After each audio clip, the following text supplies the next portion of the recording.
Liberty Radio.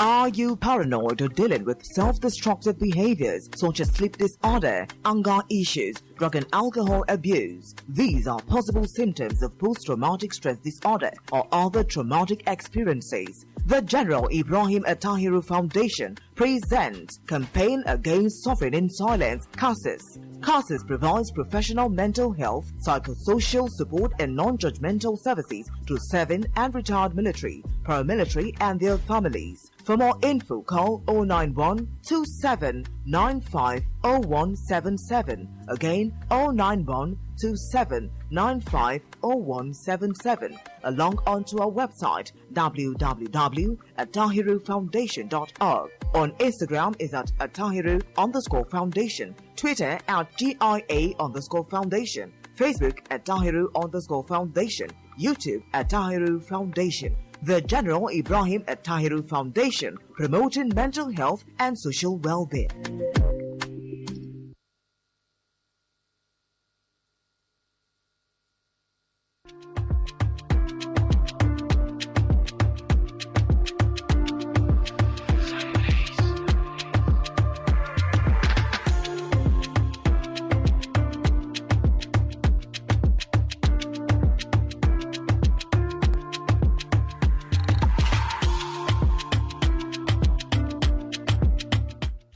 A very beautiful morning to you. Thank you so much for staying with us right here on Liberty Radio 91.7 FM.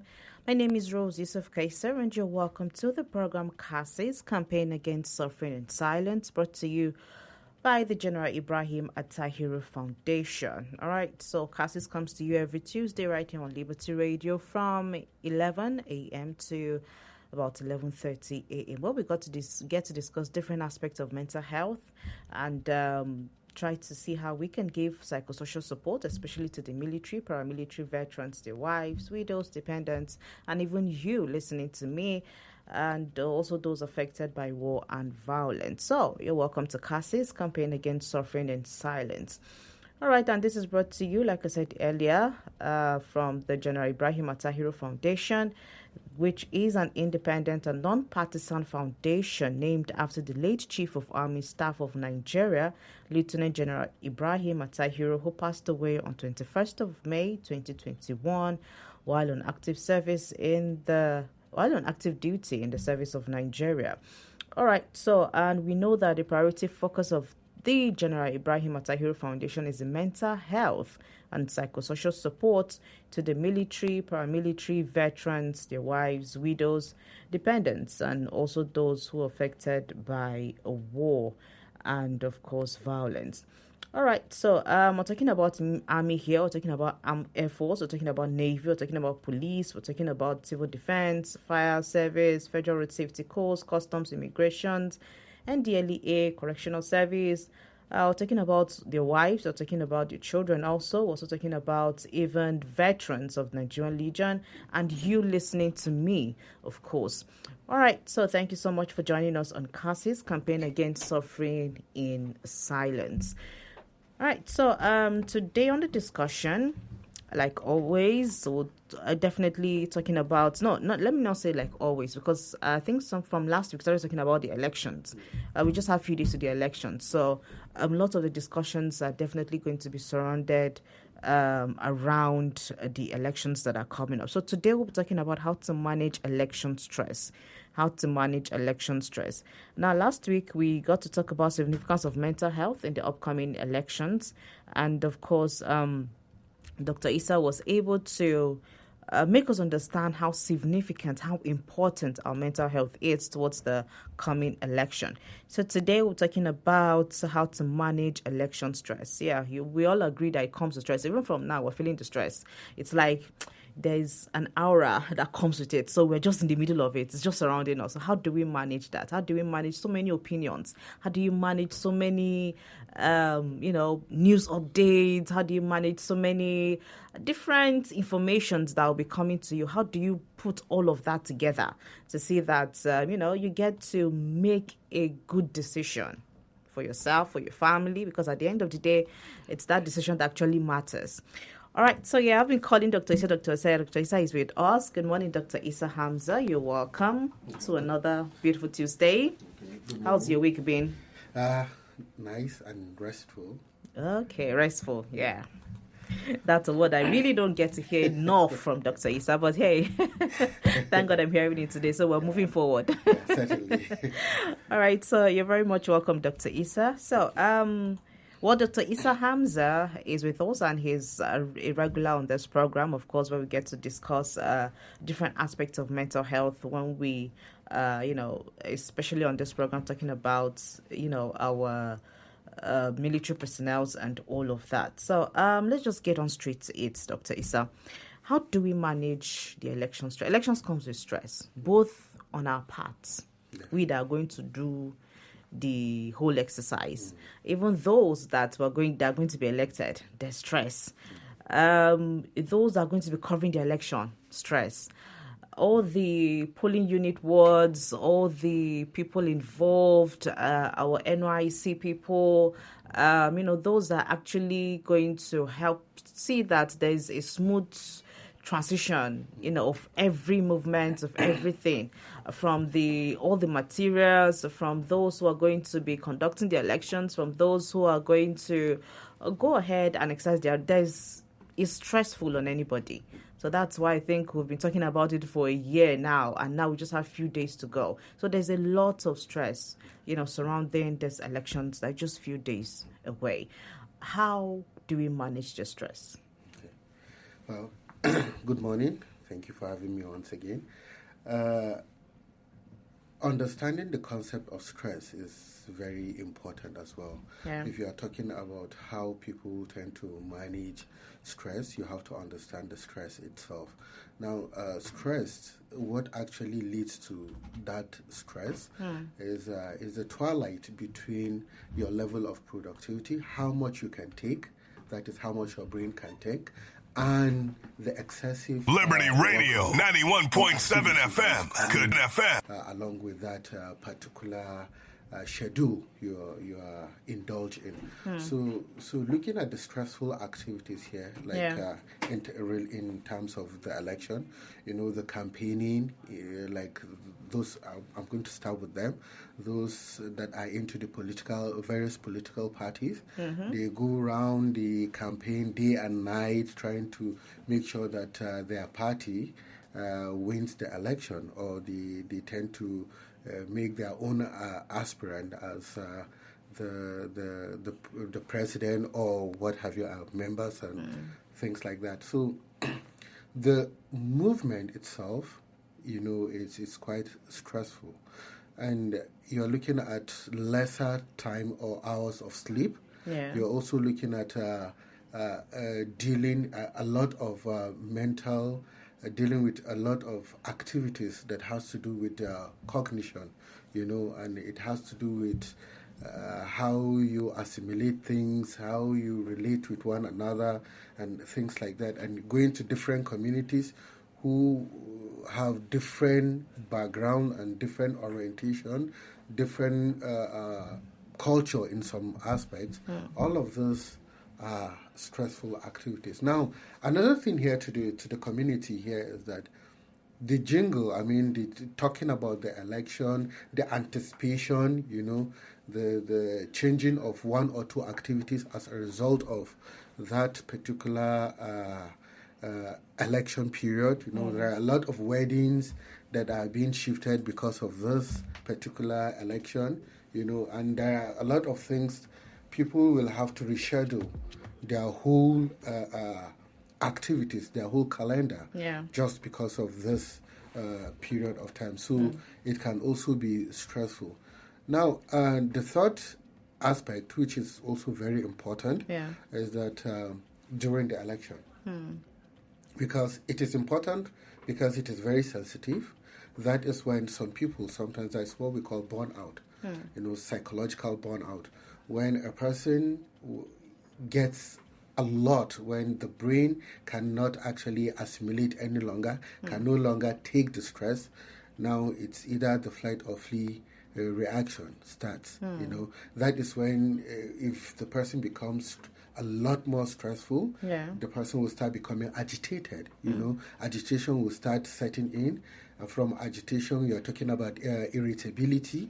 That is, a small thing will make one start hissing. The person will start looking at reasons or to be angry. Yeah. And you'll be wondering, why is it that this small thing is making this person angry? So before you know it, the whole pulling unit is going to be tense. It's going to be tense, and you start having from one person to another, from one person, and you now have a group of people, and it might escalate. So how the whole concept of today's program is, how are we going to notice things like this, and how are we going to de-escalate issues like that? Okay. All right. So to be a part of the program, you can dial 0706 336 4218. 0706 336 4218. And of course, we're talking how to manage the election stress. Now, you would agree with me that, of course, elections come with a lot of stress, okay, on the part of everybody. So everybody has his or her own share of stress when it comes to election. Whether you're going to vote, whether you're not going to vote, even if you stay in your home, there is that stress that comes with it. So how do you manage all of this stress?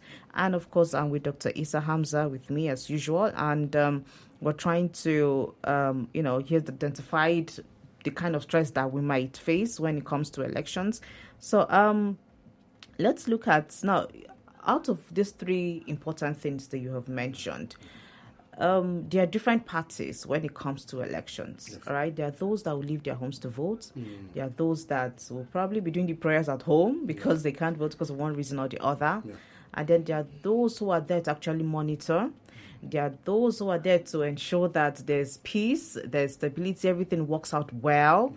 There are those who are also there to work as INEC officials, to make sure that all the materials are available, to make sure that they guide people on what to do, where to do it, how to do it, all of that. So now all of these parties are going to gather in one place, and everybody is coming with his or her own baggage in one particular place. So how do we then prepare our minds mentally from your home to that particular place to make sure that you yourself, you're not a reason to agitate another person? Because at the end of the day, is what you have here that you upstairs, or rather in your head, that you tend to manifest or you tend to bring out. So how do we tend to manage that part of it so that we don't cause stress to another person, or we don't bring out the stressed part of our neighbors? Yes. Well, starting with the people, those that are at home, you can actually support us. The prayer is very good. You pray for us for the peaceful election, for the country to have a smooth and easy transition from one government to another. Now, for those that are actually going out to vote, the first thing here is, a hungry man is an angry man. That is what they say, So there are certain activities or certain things that we have to understand, the certain preparations that we have to make before going to those places that a lot of people tend to forget. Like, you have to carry your bottle or bottles of water, because you don't know how long you're going to stay in that place. Dehydration might set in, you understand, and things like that. Then talking about hunger as well, you have to carry something, so that at least you know that you are satisfied, and know any, let's say, other factor that will lead to irritability or agitation. Now, we've talked about your own self. Then another thing here is, what do you stand for? Who do you want to elect? How do you picture the election?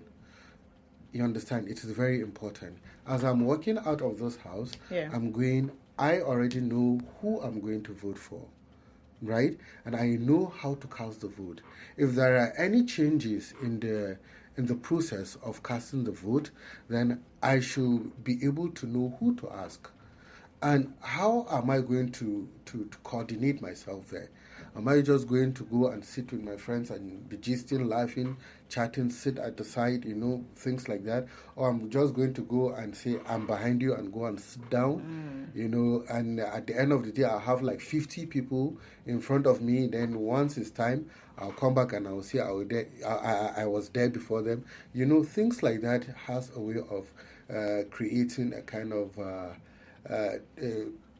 let's say, unpeaceful conversations, that might lead to some agitations or confrontations.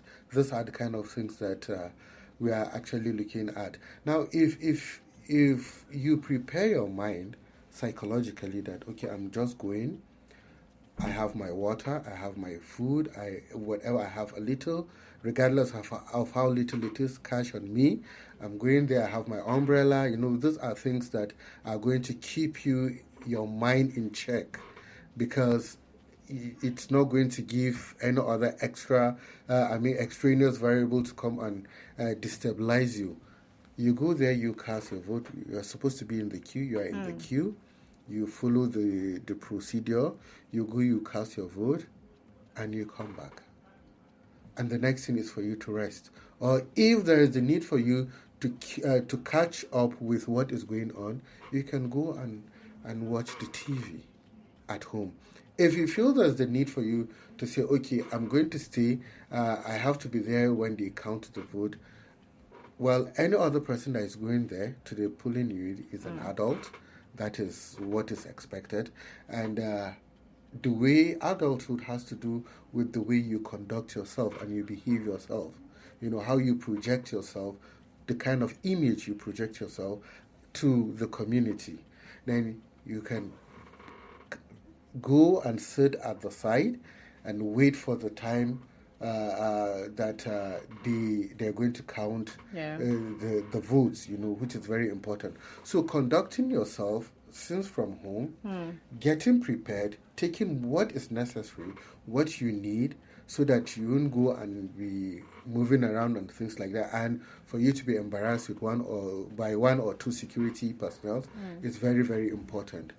That is for the people who vote. Now, for the security operatives, it is also their duty to ensure that there is peace and stability within that polling unit. How can they do that? Well, a lot of people expect, based on assumption that, okay, man A, because we're in the same street, I have to know man B, or that you are supposed to know this person. But based on our own activities, sometimes you go out and before you come back, it's in the evening, and maybe your neighbor is he's already asleep or things like that. You don't actually get to know almost everybody in your own community. So when you see someone you don't know, at least there are one or two people you can go and confront and ask her, how do you know this person? Is this person in this community? Or when a security personnel is maybe a little bit stressful and he is acting a little bit way out of the line, you as a citizen, you have to approach the elderly person in that community or your community leader, community head, to talk to that security personnel. Why? Because these are two authorities, these are two figures that are being recognized by the community. Him being the head, the community head, and the security operative. He introduced himself and he explained one or two things to the security personnel. Another thing here is it's also important for the security personnel to understand the cultural background of the place that are going to be deployed to. That's definitely important. Yeah, it's very important. Since some of them are going to be deployed to places that maybe they've never been to before. Yeah, certainly. Or maybe during the course of the assignment, they're just there for a couple of days or so. So I think, that's definitely important. Yes, it's very important because, we have a lot of different perception based on our morality and upbringing, and things like that. So it is important for them to understand the terrain, understand the places, and know that, okay, these are the kind of people I'm going to meet, and these are their belief system. They don't like this and this and this. They don't like in some communities, you have the females in one line and the males in another line. Meanwhile, in some communities, everybody goes on the same. So they also have to understand how that community like to conduct themselves during occasions like this, and which is also very important. That is why it is also important for the security operatives to have an interaction with the community leaders before they proceed, because one or two rules and regulations they can share, compare notes. Okay, we don't want this, we don't want this, we don't want that. You tell your people, and okay, our people, this is how we conduct ourselves in our community. We don't do this, we don't do that, we don't. So there will be understanding and easy communication between the community and the security operatives, which is also very important. Okay. All right. So like I said earlier, the number to call is 0706 336 4218. You can send me a text or do it to call me up. Let's get to hear from you how you think election stress can be managed, or if you have, other inputs that you think will help us have very peaceful and stable elections in our different wards. Please go ahead and call us up. Let's get to hear from you. We can learn one or two things from you also. Even Dr. Issa can take a hint from you. Who knows? Yeah. All right, so do you want to call us up on 0706 336 4218? All right, so just as we're about to round up, Dr. Issa, what advice would you give to even those that are going to be elected, or those that are going to be elected, and those that are sent there to monitor the elections? Because there's going to be so much, will I say apprehension right now, or there's going to be so much anticipation. There's going to be a lot of wanting to know what's going on, and that might actually trigger, some sort of reactions from people. So what would be your advice to them in this particular time? Because they're also needed there. Yes. Those that would monitor the elections from different parties will also be there. So what would you say to them so that at the end of the day, we'll be able to have a peaceful elections while managing, what the situations around? Yeah, well, I believe communication is the key. Okay. All right, just hold our thoughts. Let's hear from this caller. Hello, good morning. Beg your pardon. Good morning. Good morning. What's your name? Where are you calling from? Okay, my name is Julius David. I'm calling from Nasarawa. All right, Julius from Nasarawa Road. Go ahead. Let's hear you. Yes. To the electorate, we all know it's an initial exercise. So in order to manage their stress and whatever the exercise may cause, I think we need to prepare ourselves before going to the play unit. So like the electorate said, get what we need. So I don't know how long we may stay in the play unit. Yeah. And then for the presiding, the electoral officers and the INEC and the security, they too have to do like relating with the people, the way and manner that they exercise, we all go peacefully. Okay. Because I believe when you have understanding in both the key actors, I think there's no cause for any alarm, because sometimes misunderstandings, bring some issue that can lead to electoral violence. So I think understanding, like the culture of the people, I think it will play a vital role. Okay. And the violence will not do anybody good. Like we used to say, some people, when you cause violence, at the end of the day, like something happened, maybe it leads to where they cancel the vote of your opponent. That means you just waste your time. Yeah. So whatever, this time around, more exercise patience. Maybe if there's people who come to like cause trouble, or if you know what you stand for, just be patient so that your vote will not be cancelled as a result of violence and others. I think that's my call to all of us, the voters. Thank you. All right. Thank you so much. I do appreciate your call. All right, Dr. Issa. Yes. Well, like I said earlier, communication is the key, because if they come and they pass their own their communication, they pass their own rules and regulations in a very nice and subtle manner and in an understandable way and language, I believe there will be no reason for any misunderstanding or conflict in that particular place.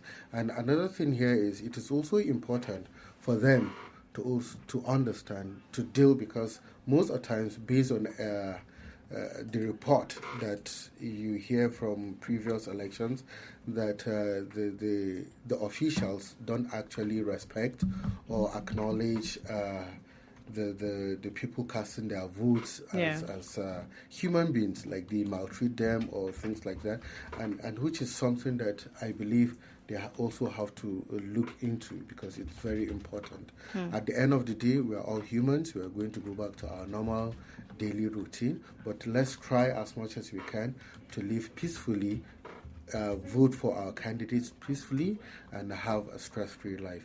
Okay.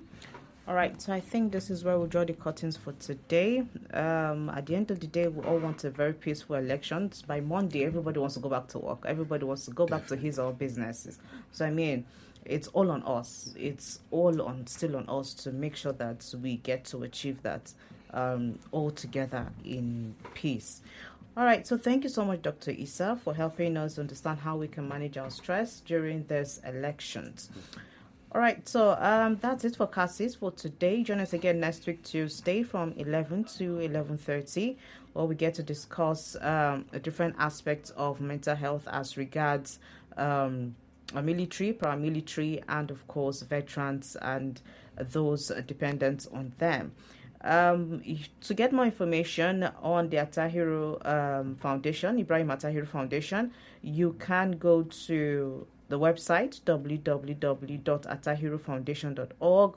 On Instagram and on Facebook is at Atahiru_foundation. On YouTube is at Atahiru Foundation. All right, and of course you can also dial the number 0912 795 0177. 0912 795 0177. That's the number to get in touch with the General Ibrahim Atahiru Foundation. So, Dr. Hamza Issa, hopefully, by God's grace, we'll be here. By then, we'll have a new president, by God's grace. By God's grace. Yeah, we will. So, join us again next week. My name is Rose Yusuf Kaisha. Just stay tuned to Liberty Radio 91.7 FM. Good morning.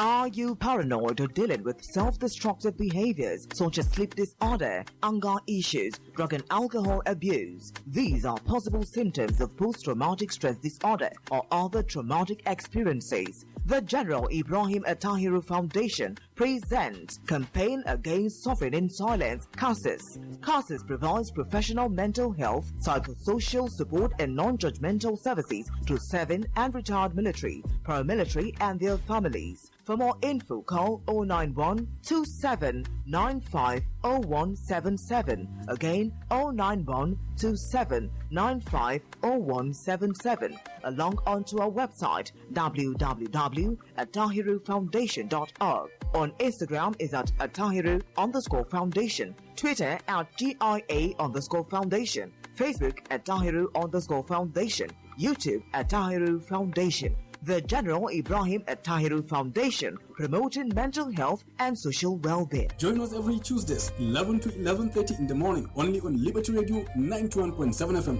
voice for all station. 7 FM, Kaduna.